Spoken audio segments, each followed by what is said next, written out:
fix it. So I got this on eBay for about 120 bucks.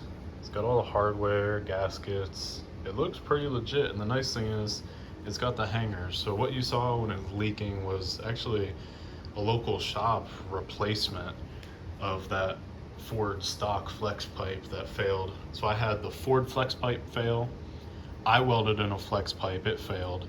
The shop welded in a flex pipe, it failed. That's the one you just saw in that video.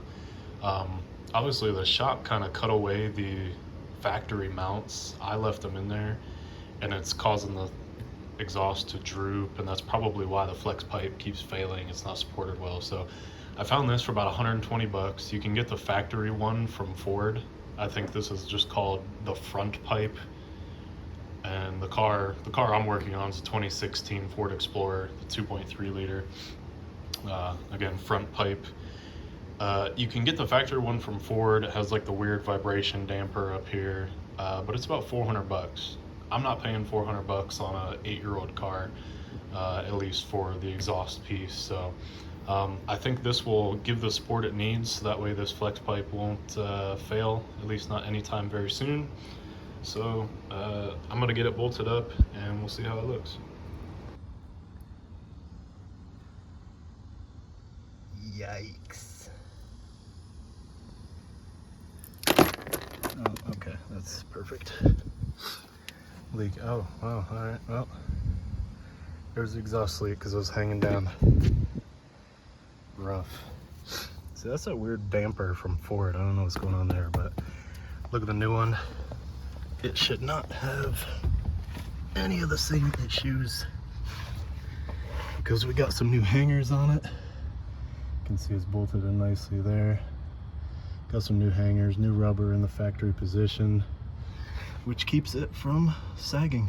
So this one should last a lot longer. All right, so that was the flex pipe or front pipe of 2016 Ford Explorer, the 2.3 liter turbo. I don't know if I said that before.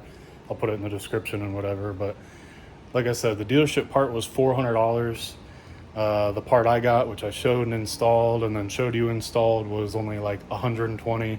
I'll put the link to it in the description because it seems to be the only fully assembled piece, flange, flex pipe, all that, available out there on the aftermarket. Otherwise, you're gonna have to just cut and weld in your own flex pipe, which, as you can see, failed again twice. So once by me, once by the shop. You saw the shop's install, not great, but regardless, neither of them lasted. So I think this pipe will work a lot better. I'm happy with it. It was a really good deal, and the car sounds great. I didn't take a video of it running because it's just running. It's quiet. There's no leak. So kind of boring there. Appreciate you for watching. Like I say, check out the description for that part, and catch you sometime soon. Burnt my forearm.